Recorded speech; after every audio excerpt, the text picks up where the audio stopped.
retour sur le plateau de TV Finance et vous le voyez, il est avec nous. Philippe Lermy va nous parler des devises. Bonjour Philippe. Bonjour Roselyne. Vous êtes trader et ancien chef trader d'une banque centrale. Alors Philippe, la semaine écoulée a été chargée. On va faire un petit panorama en votre compagnie. On va commencer par les minutes de la Fed, des minutes qui n'ont rien apporté de nouveau sous le soleil de la Réserve fédérale. Oui, tout à fait. C'est comme 9 fois sur 10, hein. Bon, mais comme je vous l'avais dit la semaine dernière, il fallait quand même les surveiller, hein, car on est en plein changement de politique monétaire, hein. C'est pas business as usual, hein. Donc en tant que trader, on se comporte comme un général d'armée, c'est-à-dire qu'on envisage les différents scénarios possibles à l'avance et non pas un seul scénario comme je le vois trop souvent avec les traders débutants, hein. Alors, si on regarde dans les détails, les minutes, elles ont suggéré que 50 points de base ou 75 points de base étaient en jeu pour la prochaine réunion donc, qui aura lieu à la fin du mois. Alors, les membres se sont mis d'accord, hein. Ils estiment que les perspectives économiques justifiaient ce durcissement de politique monétaire. Et ils ont même reconnu que la possibilité d'être encore plus restrictif serait appropriée si les pressions inflationnistes persistaient, hein.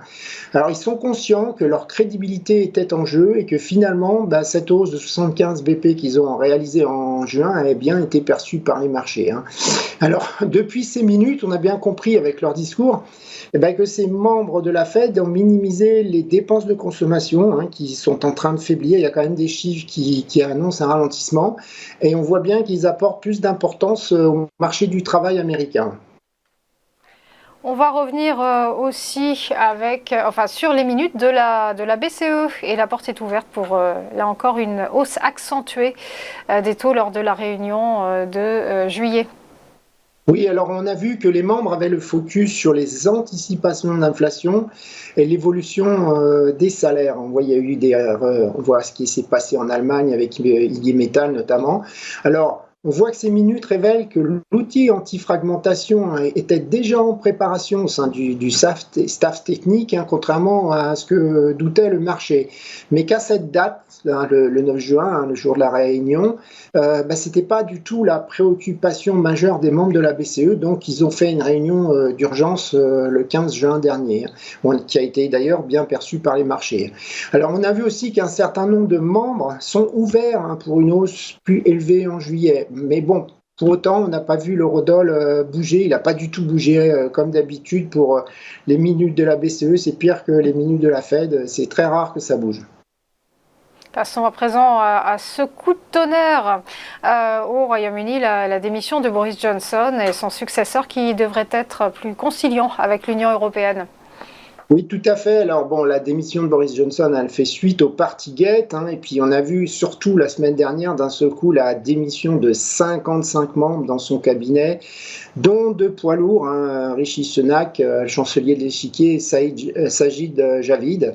Alors on voit que il ne faut pas oublier qu'il démissionne, mais c'est en tant que leader du Parti conservateur et donc de facto de son poste de Premier ministre, hein. Alors comment ça se passe, la nomination du Premier ministre au Royaume-Uni? Il y a des élections qui vont être réalisées au sein du Parti conservateur.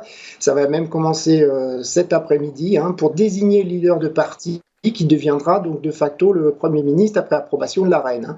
Alors c'est le comité 1922 qui s'occupe du processus, c'est un comité de conservateurs, et qui décidera, donc je vous ai dit du calendrier, mais ça commence déjà aujourd'hui entre 15h et 17h.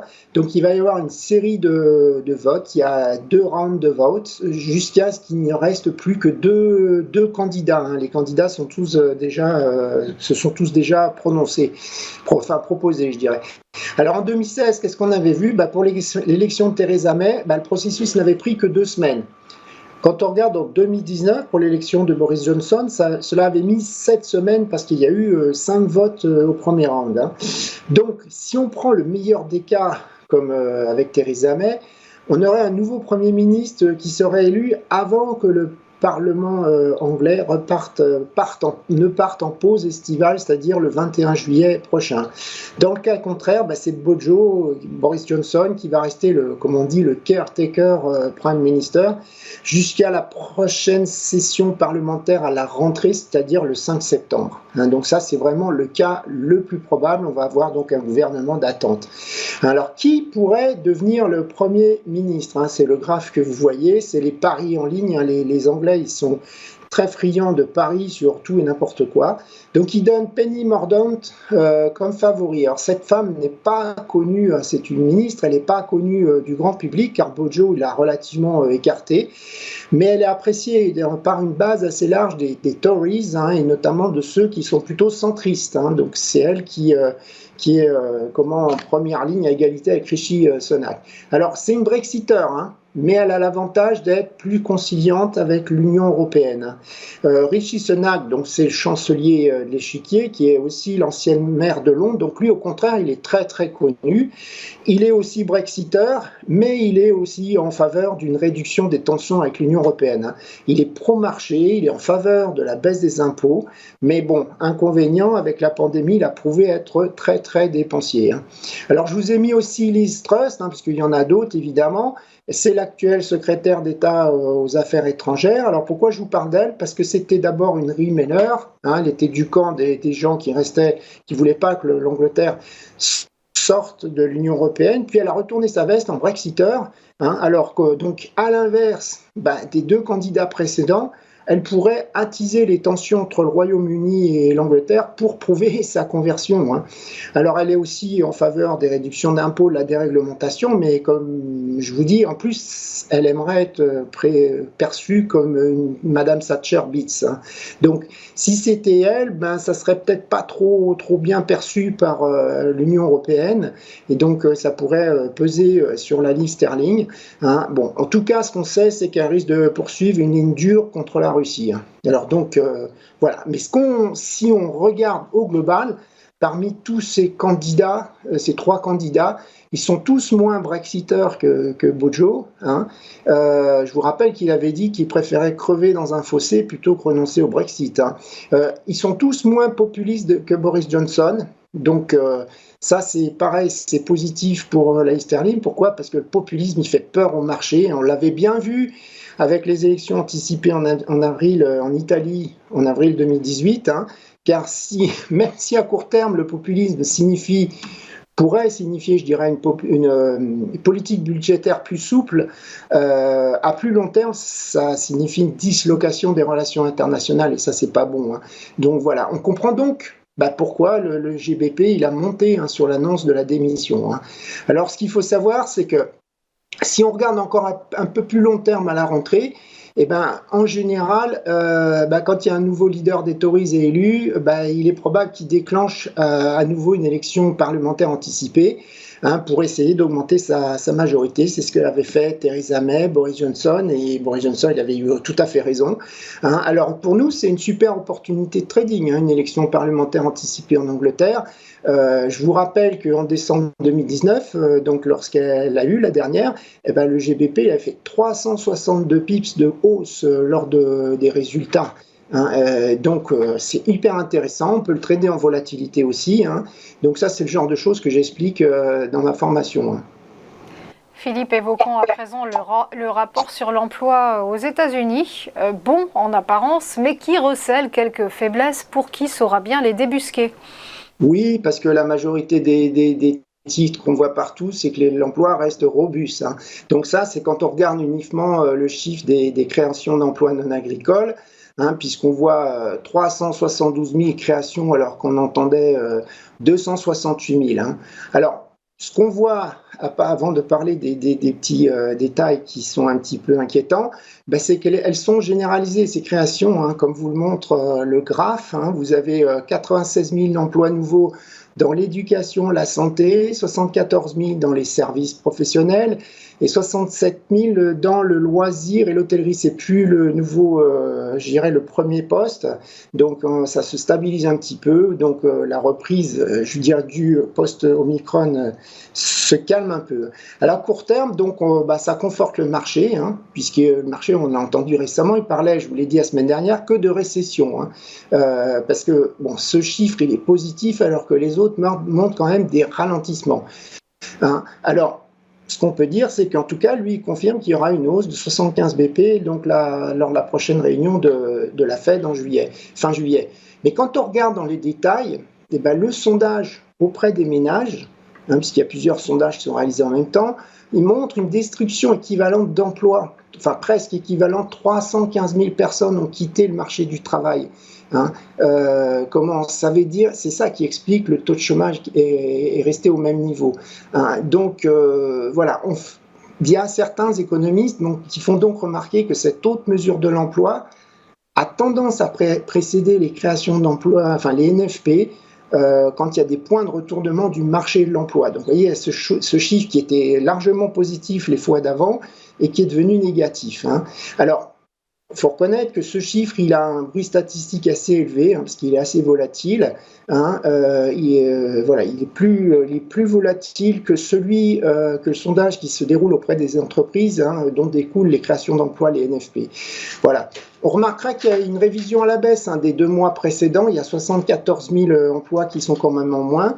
Voilà. En tout cas, je dirais vendredi, on l'a vu, les traders forex, ils ne sont pas trompés.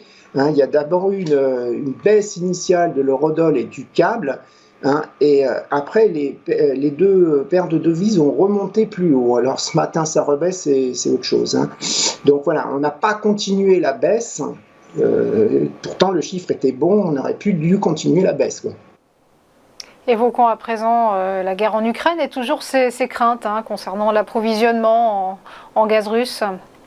Oui, tout à fait. Donc ça revient au premier plan et à nouveau ce matin sur les marchés. C'est pour ça qu'on voit que le dollar a tendance à monter ce matin. Donc ça a commencé lundi dernier, donc à peu près au moment où on se parlait la semaine dernière.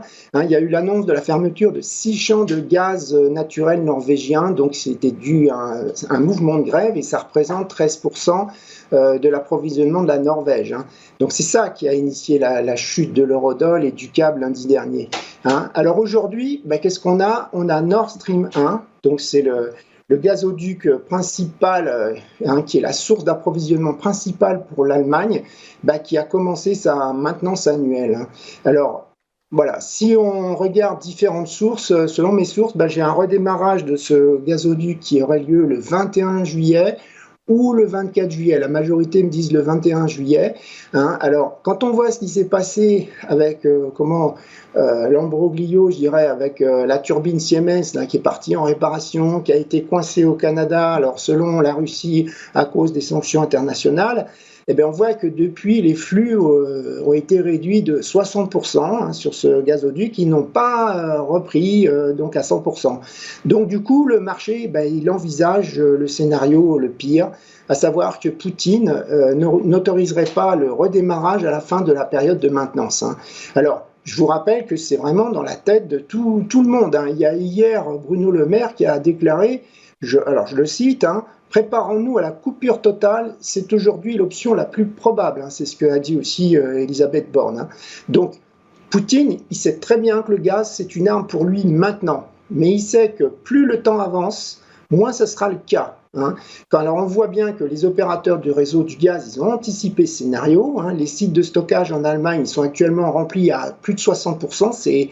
C'est au moins 10% au plus supérieur au niveau qu'on avait qu'on avait à cette époque, donc début juillet en 2017-2020, donc ils ont accéléré leur remplissage. Mais si on continue des projections de remplissage, donc avec toujours des gaz, je dirais un approvisionnement réduit de 60%, on se retrouve avec des sites de stockage en Europe qui seraient à 80%. Rempli à 80% d'ici le 1er novembre, mais ça devient maintenant de plus en plus difficilement atteignable.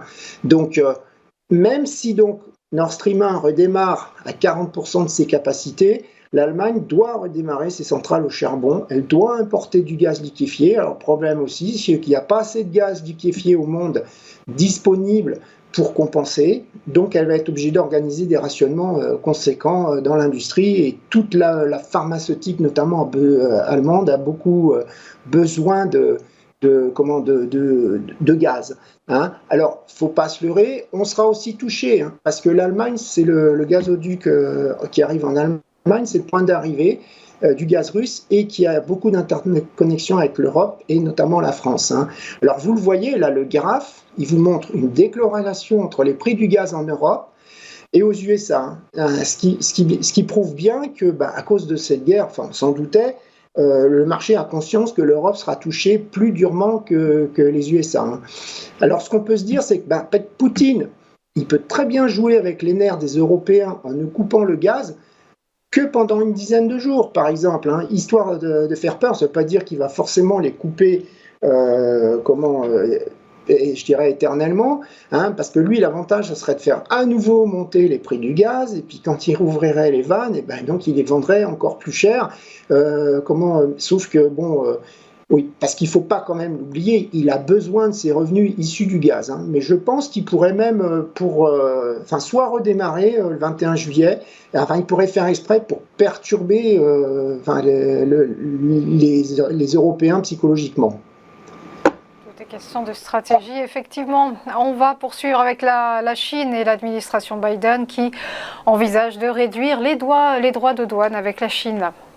Alors c'est une conséquence de l'inflation, donc les droits de douane qui avaient été imposés par Donald Trump en 2017, donc il y a eu des rumeurs qui ont circulé depuis le 4 juillet dernier, donc on parlerait d'une réduction de 300 milliards de dollars, c'est quand même important. Ça toucherait les biens vendus aux ménages américains, je pense aux bicyclettes, vraiment les biens de consommation.